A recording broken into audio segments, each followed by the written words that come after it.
Komentarz.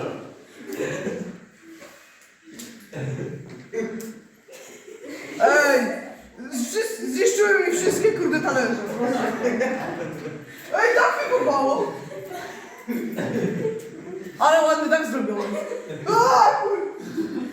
Już.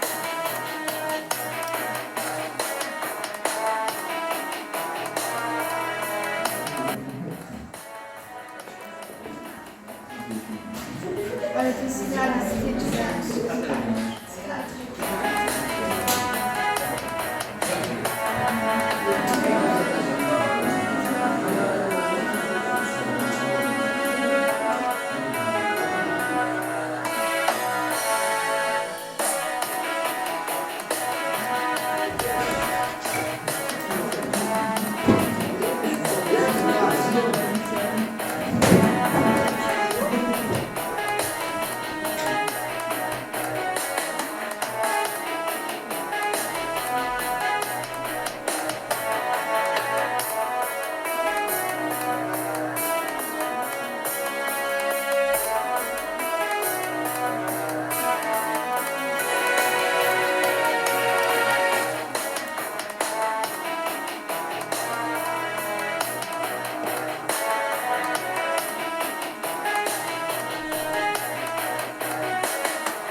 Wiemy, jakie mogą być skutki.